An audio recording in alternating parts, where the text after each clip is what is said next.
Good afternoon, everyone. I am Dr. Mohan Rao, State Director, Khadi and Village Industry Commission, Minister of MSME, Government of India. Today we have organized a state-level workshop on Prime Minister Employment Generation Program, which is chaired by the respected Secretary, Sir, MSME.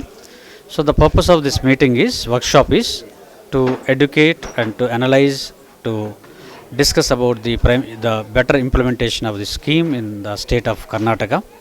So there are officials from Khadi board, officials from District Industry Center, Khadi Commission, Postal Department, RSETI, RURSETI, almost more than 100 members joined this program.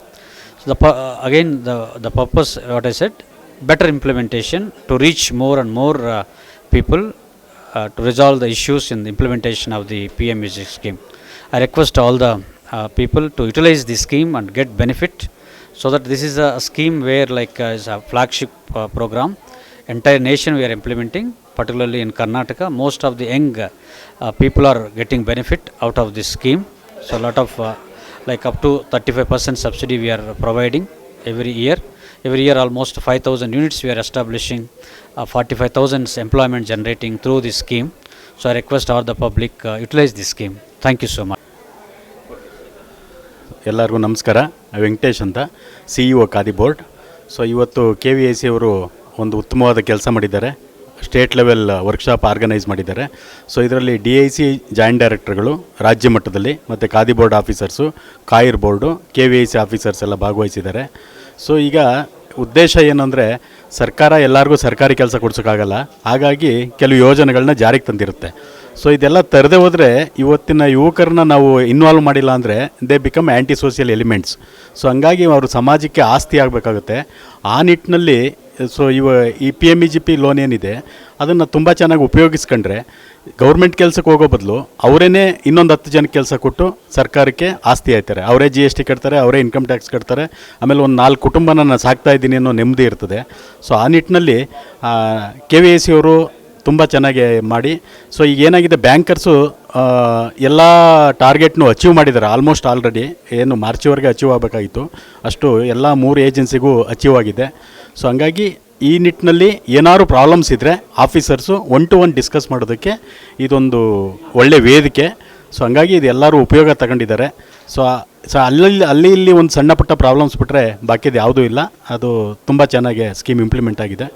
So ಎಲ್ಲರಿಗೂ ಒಳ್ಳೆಯದಾಗಲಿ ಅಂತ ನಾನು ಆಶಿಸ್ತೇನೆ.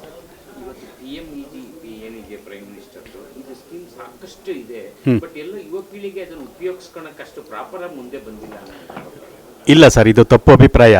So ಏನಾಗುತ್ತೆ, ನಿಮಗೆ ಕೋಟಿಗಟ್ಟಲೆ ಜನ ಇರ್ತಾರೆ. So ಅದರಲ್ಲಿ ಈಗ 3 ಏಜೆನ್ಸಿಯಿಂದ 3,000 ಚಿಲ್ಲರೆ ಮಾತ್ರ ಟಾರ್ಗೆಟ್ ಇರುತ್ತೆ. ಹೊರಗಡೆ ನೋಡಿದವ್ರಿಗೆ ಹಂಗೆ ಅನಿಸುತ್ತೆ, ಬ್ಯಾಂಕಲ್ಲಿ ಹೋದವ್ರಿಗೆ. ಈಗ ಅವ್ನು 10 ಜನ ಅಪ್ಲಿಕೇಶನ್ ಹಾಕಿದ್ರೆ ಅವ್ನು ಟಾರ್ಗೆಟ್ 2 ಇರ್ತದೆ, 2 ಅಚೀವ್ ಆಗ್ತಾ ಇರುತ್ತೆ. ಈ 2 ಅಚೀವ್ ಆದವ್ರು ಯಾರಿಗೂ ಹೇಳ್ಕೊಬರಲ್ಲ ನಂಗೆ ಲೋನ್ ಸಿಕ್ಕಿದೆ ಅಂತ. 8 ಜನಕ್ಕೆ ಯಾರಿಗೂ ಲೋನ್ ಸಿಕ್ಕಿಲ್ಲ, ಅವ್ರು ಊರು ಸುತ್ತ ಹೇಳ್ಕೊಬರ್ತಾರೆ ಸೊ ನನಗೆ ಲೋನ್ ಆಗಿಲ್ಲ ಅಂತ. ಅದು ಪ್ರಾಬ್ಲಮ್ ಇದೆ ಅಷ್ಟೇ. ಅದರ್ವೈಸ್ ಇಟ್ಸ್ ಎ ಸಕ್ಸಸ್ಫುಲ್ ಇದು ಸರ್ಕಾರದ ಒಂದು ಒಳ್ಳೆ ಮಹತ್ತರವಾದ ಯೋಜನೆ ಸರ್. ಕರೆಕ್ಟು, ನೀವು ಒಳ್ಳೆ ಪಾಯಿಂಟ್ ಕೇಳಿದ್ರಿ.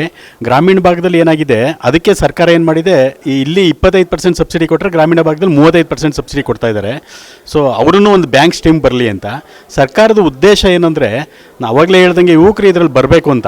ಸೊ ಏನು ಸ್ಕೀಮ್ ಇದೆ ಇದು, ಇಟ್ಸ್ ನಾಟ್ ಅವ್ರು ಎಂಡ್ ಆಗಬಾರ್ದು. 5 ಲಕ್ಷ 10 ಲಕ್ಷ ಅಪ್ ಟು 50 ಲಕ್ಷದವರೆಗೆ ಲೋನ್ ತಗೊಳ್ಳೋದು ಏನಂದರೆ ಆ ಸ್ಟ್ರೀಮ್ ಲೈನ್ ಬರಲಿ ಅಂತ. ಆಮೇಲೆ ದೇ ವಿಲ್ ಟೇಕ್ ಅದನ್ನು ಇಂಪ್ರೂವ್ ಮಾಡಿ ಕೋಟಿಗಟ್ಟಲೆ ಲೋನ್ ತಗೊಳ್ಳೋ ಮಟ್ಟಕ್ಕೆ ಬ್ಯಾಂಕರ್ಸ್ದು ಅಲ್ಲೊಂದು ಅವರು ನಂಬಿಕೆ ಉಳಿಸ್ಕೊಳ್ಬೇಕಲ್ಲಿ. ಆ ಥರ ಲೋನ್ ಕೊಡೋದಂದರೆ, ಈಗ ಅಪ್ಪ ಮಗನಿಗೆ ಸಾಲ ದುಡ್ಡು ಕೊಡಬೇಕಾದ್ರೂ ನೋಡ್ತಾನೆ ಮಗ ಏನು ಕೇಪಬಲ್ ಇದ್ದಾನ, ಅವನಿಗೆ ನಾಲೆಡ್ಜ್ ಇದೆಯಾ ಏನು ಅಂತ. ಆ ನಿಟ್ಟಿನಲ್ಲಿ ಬ್ಯಾಂಕ್ನವರು ಮಾಡ್ತಾ ಇರ್ತಾರೆ. ಸೊ ಅಲ್ಲಿ ಇಲ್ಲಿ ಲೂಪ್ ಹೋಲ್ಸ್ ಇರ್ತವೆ, ಬಟ್ ಮೇಜರ್ ಆಲ್ ಎಲ್ಲ ಒಳ್ಳೇದೇ ಆಗ್ತಾ ಇರುತ್ತೆ ಸರ್. ಸರ್ ಇದು ಆ್ಯಕ್ಚುಲಿ ನೀವು ಹೇಳ್ದಂಗೆ ಗ್ರಾಮೀಣ ಪ್ರದೇಶ ಮತ್ತು ರೂರಲ್ ಅಂತ ಅರ್ಬನ್ ಏರಿಯಾ ಅಂತ ಮಾಡಿದ್ದಾರೆ ಸಬ್ಸಿಡಿಗೋಸ್ಕರ. ಅದು ಬಿಟ್ಟರೆ ಎಜುಕೇಷನ್ ಕ್ರೈಟೀರಿಯಾ ತಗೊಳ್ತಾರೆ. ಸೊ ಎಜುಕೇಷನ್ ಕ್ರೈಟೀರಿಯಾ ಅಂದರೆ ಅದನ್ನು ಕಡಿಮೆ ಮಾಡಿದ್ದಾರೆ. ಹಿಂದೆಲ್ಲ ಡಿಗ್ರಿ ಅದೆಲ್ಲ ಬೇಕಾಗಿತ್ತು. ಈಗ 8ನೇ ಕ್ಲಾಸು 10 ಲಕ್ಷದೊಳಗಿದ್ರೆ ಲೋನ್ ಇದ್ದರೆ ಬರೀ 8ನೇ ಕ್ಲಾಸ್ ಓದಿದ್ರೆ ಸಾಕು. ಅದ್ರ ಮೇಲಾದರೆ ಜಾಸ್ತಿ ಓದಿರಬೇಕು. ಸೊ ಮತ್ತು ಕೊಲ್ಯಾಟ್ರಲ್ ಸೆಕ್ಯೂರಿಟಿನೂ ಅಷ್ಟೇ. ಈಗ ಸರ್ವಿಸ್ ಸೆಕ್ಟ್ರು, ಮ್ಯಾನುಫ್ಯಾಕ್ಚರಿಂಗ್ ಸೆಕ್ಟ್ರ್ ಅಂತ ಬರುತ್ತೆ. ಸರ್ವಿಸ್ ಸೆಕ್ಟ್ರಲ್ಲಿ 20 ಲಕ್ಷದವರೆಗೆ ಲೋನು. ಸೊ ಅದಕ್ಕೆ ಎಂಟನೇ ಕ್ಲಾಸ್ ಅಥವಾ SLC ಸಾಕು. ಇನ್ನು ಮ್ಯಾನುಫ್ಯಾಕ್ಚರಿಂಗ್ ಹೋದರೆ ಆಮೇಲೆ ಸರ್ವಿಸ್ ಇದು 10 ಲಕ್ಷದೊಳಗಿದ್ರೆ ಕೊಲ್ಯಾಟ್ರಲ್ ಏನು ಬೇಕಾಗಿಲ್ಲ. ಇದಕ್ಕೆ 10 ಲಕ್ಷದ ಮೇಲೆ ಲೋನ್ ತಗೋಬೇಕು ಅಂದರೆ ಈ ಅಷ್ಟು ಗಿವ್ ಕೊಲ್ಯಾಟ್ರಲ್. ಸೊ ಈ ಥರ ಸ್ಕೀಮ್ಸು ಗೈಡ್ಲೈನ್ಸ್ ಇದೆ. ಅದು ಎಲ್ಲ ಆನ್ಲೈನ್ ಇದೆ ಇವತ್ತೆಲ್ಲ. ಎಲ್ಲ ಅಲ್ಲಿಂದ ಇಲ್ಲಿಗೆ ಆಫೀಸ್ಗೆ ಅಲ್ಲಿ ಇಲ್ಲಿ ತಿರುಗೋ ಪ್ರಮೇಯ ಇಲ್ಲ. ಸೊ ಎಲ್ಲ ಬ್ಯಾಂಕರ್ಸ್ ಲೋನ್ ಕೊಟ್ಟ ಮೇಲೆ ಒಂದು ಒಳ್ಳೆ ಟ್ರೈನಿಂಗ್ ಕೊಡ್ತಾರೆ. ಅದರಲ್ಲಿ ಒಳ್ಳೊಳ್ಳೆ ಎಕ್ಸ್ಪರ್ಟೈಸ್ ಕರೆಸಿ ಮತ್ತು ಈ ಲೋನಲ್ಲಿ ಯಾರು ಸಕ್ಸಸ್ ಆಗಿರ್ತಾರೆ ಆ ಫಲಾನುಭವಿಗಳು ಕರೆಸಿ ಅವ್ರ ಎಕ್ಸ್ಪೀರಿಯನ್ಸ್ ಎಲ್ಲ ಇದು ಮಾಡ್ತಾರೆ. ಸೊ ಆ ನಿಟ್ಟಿನಲ್ಲಿ it's A very good scheme sir. ಈಗ ಲೋನ್ ಬೇಕಾದವ್ರಿಗೆ ಇದು ಸರ್ಕಾರನೇ ಡೈರೆಕ್ಟ್ ಲೋನ್ ಡಿಸ್ಟ್ರಿಬ್ಯೂಟ್ ಮಾಡುತ್ತಾ ಅಥವಾ ಥ್ರೂ ಬ್ಯಾಂಕಲ್ಲಿ ಹೋಗ್ಬೇಕಾ? ಥ್ರೂ ಬ್ಯಾಂಕ್ ಓನ್ಲಿ, ಏಜೆನ್ಸಿ ಹತ್ರ ಯಾವ್ದಾದ್ರು ಒಂದು ಚೆಕ್ ಡ್ಯಾಮ್ ಇರಬೇಕಲ್ಲ. ಹಂಗಾಗಿ ರೂಲ್ಸ್ ಅಂಡ್ ರೆಗ್ಯುಲೇಷನ್ ಬೇರೆ ಇರುತ್ತೆ, ಬ್ಯಾಂಕ್ ಅವ್ರ ರೂಲ್ಸ್ ಅಂಡ್ ರೆಗ್ಯುಲೇಷನ್ ಬೇರೆ ಇರುತ್ತೆ. ಅವ್ರ ನಾನಾ ಕ್ವಶನ್ಸ್ಗಳು ಇರುತ್ತೆ. ಇಲ್ಲ ಸರ್, ಈಗ ಏನಾಗುತ್ತೆ ನಿಮಗೆ ಗೈಡ್ಲೈನ್ಸ್ ಕೊಟ್ಟಿರುತ್ತೆ. ಗೈಡ್ಲೈನ್ಸ್ ಕೊಟ್ಟಿರುತ್ತೆ. ಆಮೇಲೆ ಯಾವುದನ್ನು ಸ್ವಲ್ಪ ಫ್ರೀ ಥರ ಸಿಗಬಾರ್ದು. ಈಗ ನಿಮಗೆ ಮನೆ ನಲ್ಲಿಗಳು ಎಲ್ಲ ಕಡೆ ಇದ್ದರೆ ಇಷ್ಟ ಬಂದಂಗೆ ಬಿಡ್ತೀವಿ. ಅಲ್ಲೇ ಒಂದು 2 ಕಿಲೋಮೀಟ್ರಲ್ಲಿ ಹೋಗ್ಬಿಟ್ಟು ಕೊಡದಲ್ಲಿ ತಂದುಬಿಟ್ಟು ಬಿಡಪ್ಪ ಅಂದರೆ ಹೇಳಿ ಮಾಡಿ ಬಿಡ್ತೀವಿ. ಎಷ್ಟು ಬೇಕಂದ ವ್ಯಾಲ್ಯೂಸ್ ಅದಕ್ಕೆ ಗೊತ್ತಾಗುತ್ತೆ ಅಂತ.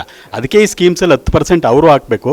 ಮತ್ತು ಒಂದು ಚೆಕ್ ಡ್ಯಾಮ್ ಅವರು ಸುಲಭವಾಗಿ ಎಲ್ಲ ಒಂದು ಸ್ವಲ್ಪ ನೋಡಿ ಮಾಡಿ ಕೊಡ್ತಾರೆ. ಅವರಿಂದ ಹೆಲ್ಪ್ ಆಗಬೇಕು, ತಿರ್ಗಾ ಒಳ್ಳೆ ಕೆಟ್ಟದಾಗಬಾರ್ದು ಅನ್ನೋ ದೃಷ್ಟಿ. ಸಬ್ಸಿಡಿ ಇದೆ 25% ರೂರಲ್, ಇದು ಅರ್ಬನ್ನು, 35% ರೂರಲ್ಗಿದೆ, 5% ಎಕ್ಸ್ಟ್ರಾ ಕ್ಯಾಟಗರಿ ಇದ್ದರೆ ಇರುತ್ತೆ.